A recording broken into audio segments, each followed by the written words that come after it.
Evangelio del día de hoy, 24 de noviembre del 2020. Del Evangelio de según San Lucas, capítulo 21, versículo 5 al 11. Algunos estaban hablando del templo, de la belleza de sus piedras y de las ofrendas votivas que lo adornaban. Jesús dijo: vendrán días en que de todo esto que ustedes están viendo no quedará ni una piedra sobre otra. Todo será destruido. Entonces le preguntaron: Maestro, ¿cuándo va a ocurrir esto? ¿Cuál será la señal de que estas cosas ya están a punto de suceder? Jesús contestó: tengan cuidado para no dejarse engañar, porque vendrán muchos haciéndose pasar por mí. Dirán: yo soy, y ahora es el tiempo.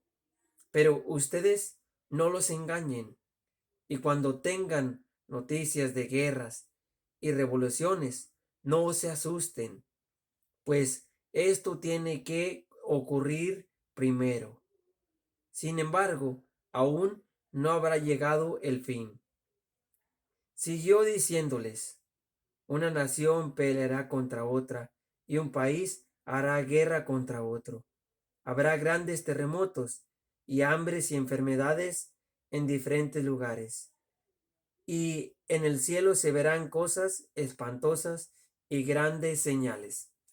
Palabra de Dios, te alabamos, Señor. Miren esto. Jesús se encuentra en Jerusalén con sus apóstoles y se da cuenta Jesús que la gente está admirada con el templo, al mirar el templo, porque, claro, el templo era como la primer maravilla del mundo. Todos querían ir a Jerusalén a mirar ese templo grandísimo, ese templo hermoso. Y Jesús los sorprende con esta profecía, con estas palabras de Jesús que les dice que vendrán días en que de todo esto que ustedes están viendo no quedará piedra sobre piedra. ¿Cómo entenderían ellos esto? Fíjense que el templo de Jerusalén iba a ser destruido. Y por eso le preguntan: Maestro, ¿cuándo va a suceder esto? Danos una señal. Y Jesús les dice, no les da exactamente una fecha, pero les da ciertas señales. Y les dice: tengan cuidado para no dejarse engañar, porque vendrán muchos en mi nombre. Y algo que me llama aquí la atención, fíjense en esto, que dice: y cuando tengan noticias de guerras y revoluciones, no se asusten, pues esto tiene que ocurrir primero.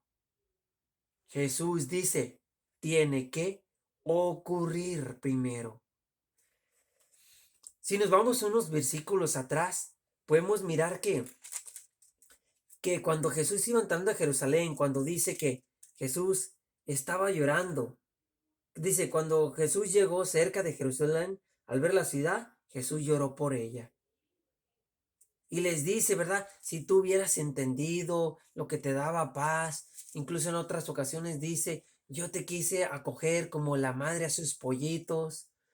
Y Jesús dice esas palabras también, que dice que no quedará piedra sobre piedra.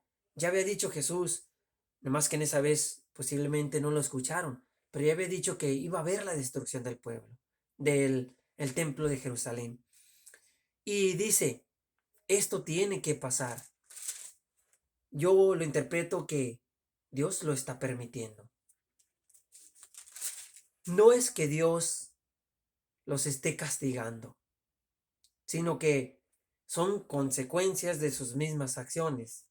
Porque en el capítulo 19, en el versículo 41, en este mismo lugar, cuando dice que Jesús estaba llorando, dice, y te destruirán por completo, matarán a tus habitantes y no dejarán en ti ni una piedra sobre otra, porque no reconociste en el momento en que Dios vino a visitarte.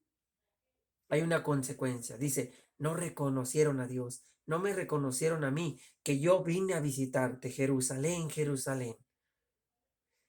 Yo digo que cuando nosotros nos alejamos de la luz que es Dios, vivimos en oscuridad. Otro ejemplo es como el hijo pródigo. El hijo pródigo, el hijo lo tenía todo con su padre. Y pasa actualmente también con los jóvenes. Lo tienen todo con sus padres. Sus padres les proveen un hogar, comida, un techo donde dormir, una cama.